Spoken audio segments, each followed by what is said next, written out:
The whole nation has been debating the merits of the Har Ghar Tiranga campaign announced by the central government. But I think this controversy has given us the opportunity to look at the fascinating history of our national flag.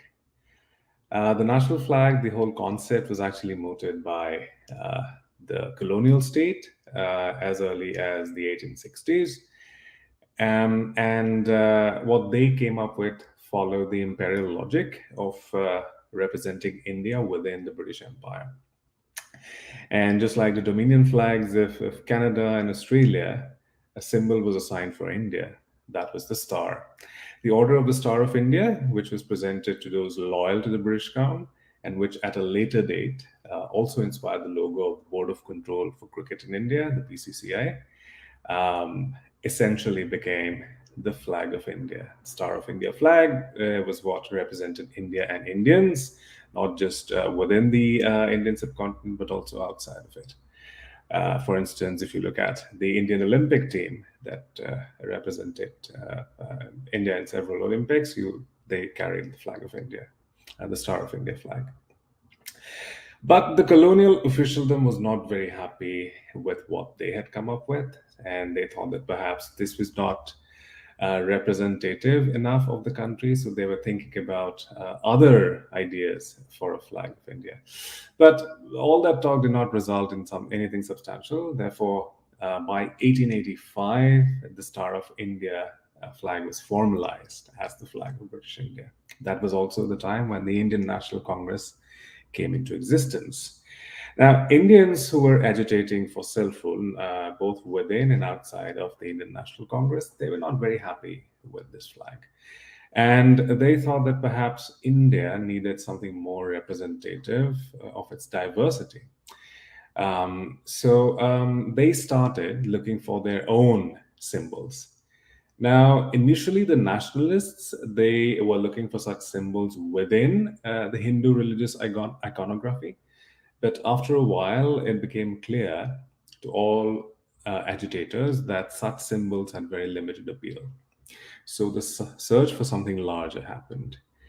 And the partition of Bengal of 1905 gave Indians that opportunity. Now, Margaret Elizabeth Noble, whom we know better as Sister Nivedita, she was a disciple of Swami Vivekananda. She was among the earliest to come up with a design for a national flag. And she even presented it to the Indian National Congress. But the flag was based entirely on Hindu religious iconography, with Indra's Vajra in yellow at the center and set on a red background, aligned with 108 diyas forming the border.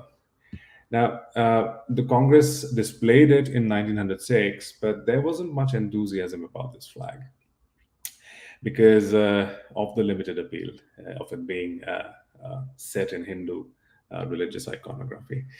But at the same time, there was another flag which was designed by Bengali nationalists Sachindranath Bose and Sukumar Mitra.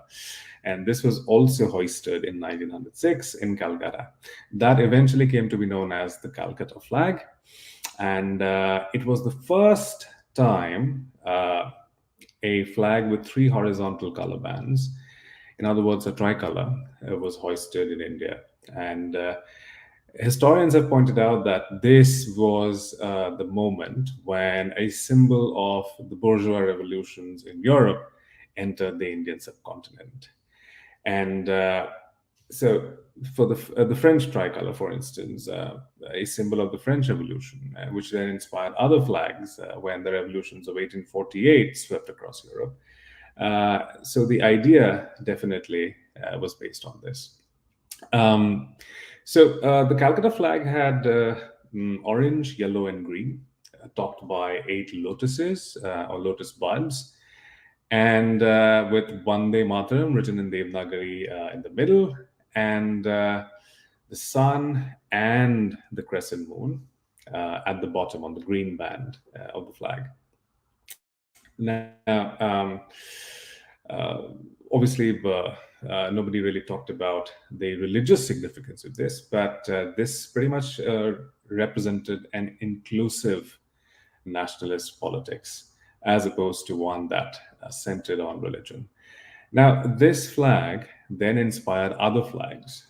For instance, the flag that was hoisted in Stuttgart, Germany in 1907 by Madame Pikaji Kama at the Seventh Socialist Congress of the Second International.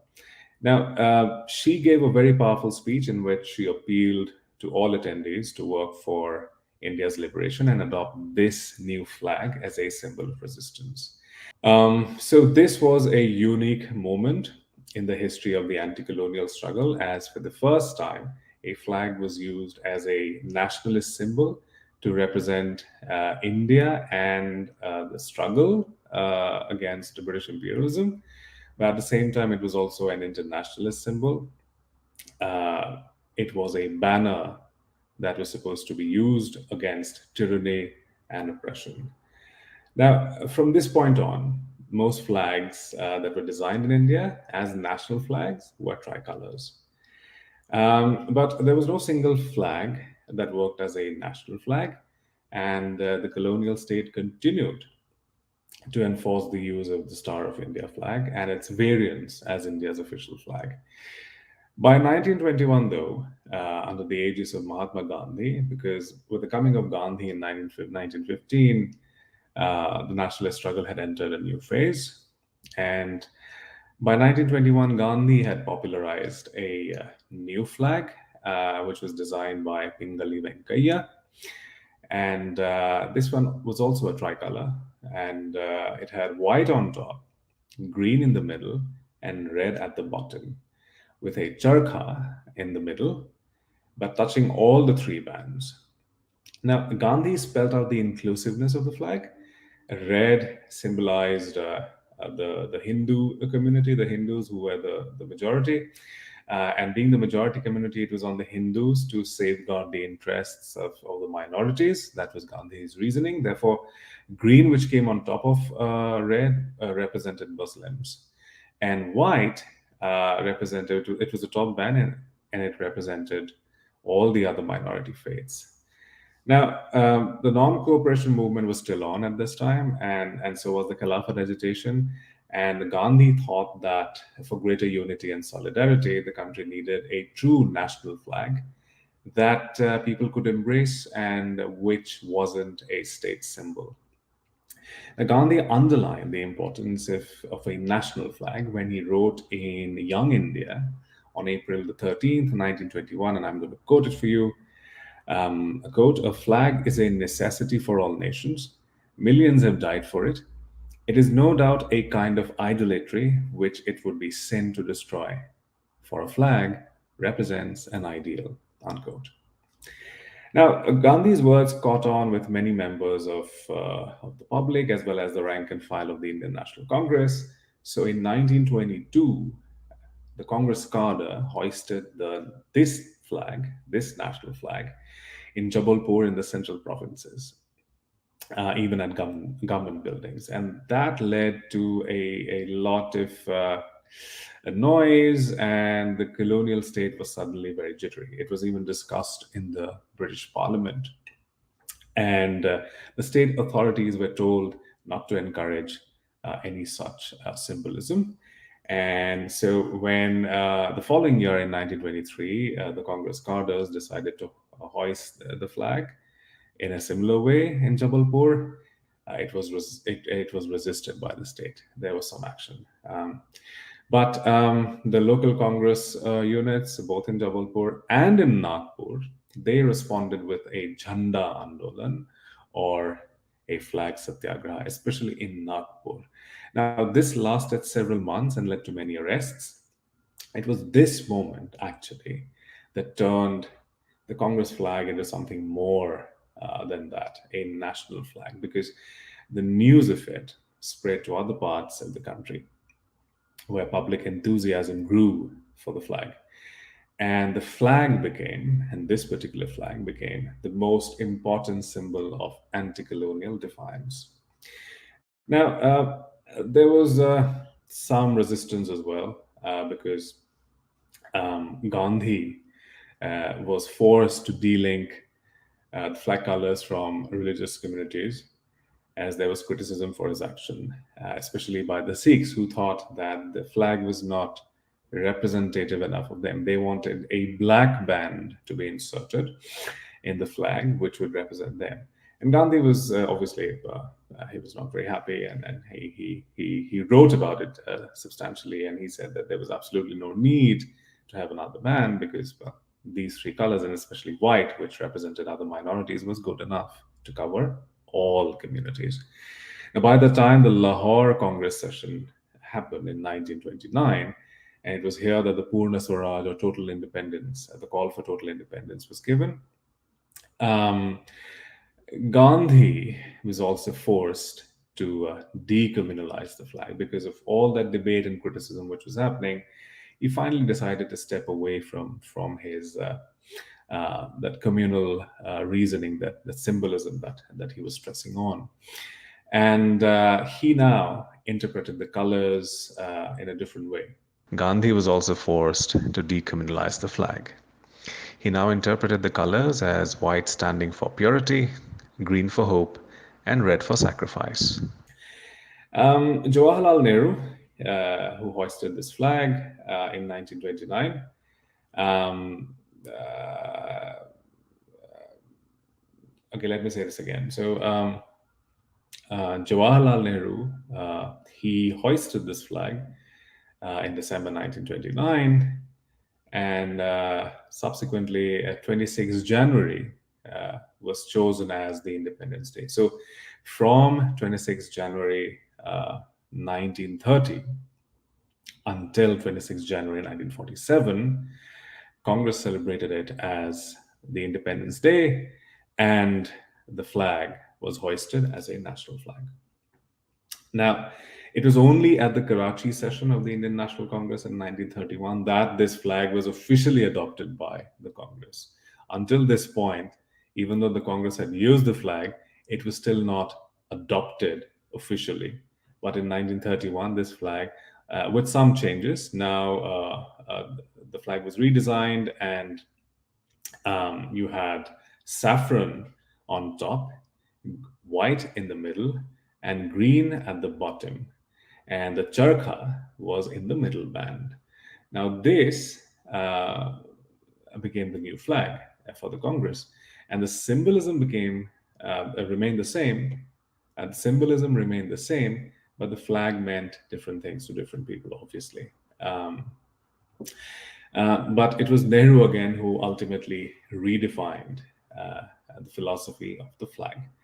When he moved the flag resolution in the Constituent Assembly on July the 22nd, 1947, he articulated the symbolism of the flag. And he said that the flag represented a symbol of freedom for all humanity. So he situated the national flag in an internationalist tradition as well, of being a banner against tyranny, oppression, exploitation, and anti colonial resistance. So there was a clear break with Gandhi here. Now, Gandhi's charkha, which was replaced by Nehru with a chakra, the Ashoka chakra, or the wheel. This was in keeping with international heraldic standards. And Nehru actually gave the reasoning that, he didn't give a very philosophical reasoning officially, but he said that it was difficult to print the charkha properly on both sides of the flag, and the wheel was easier. And the wheel also resonated with a lot of other people because it symbolized progress, and even workers' movements, they could relate to the wheel, which stood for progress and labor as well. Now, Gandhi's flag was intended to be a flag of the people and for the people. Nehru turned the flag into a sole property of the state. Now, the Flag Code of 1950, which was instituted, as well as the Emblems and Names Prevention of Improper Use Act. So these two established the state monopoly over the flag. Now, people could now be penalized for wrong display of the flag, or for insulting the flag. And it was the state which decided on which days the people could hoist the flag. Now, in the decades that followed, the state continued to tighten its grip, but at the same time, it also popularized the use of the flag.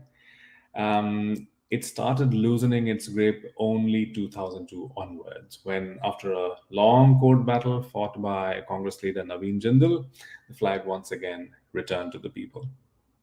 Anyone could now fly the flag any day. But the state continues to assert its ownership from time to time. And when we see the Har Ghar Tiranga campaign, it, at the end of the day, is also a state diktat to the people to celebrate the flag.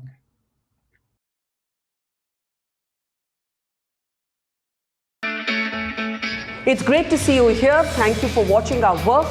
If you haven't subscribed yet, don't forget to click the bell icon and subscribe to Mojo Story and support independent, robust journalism.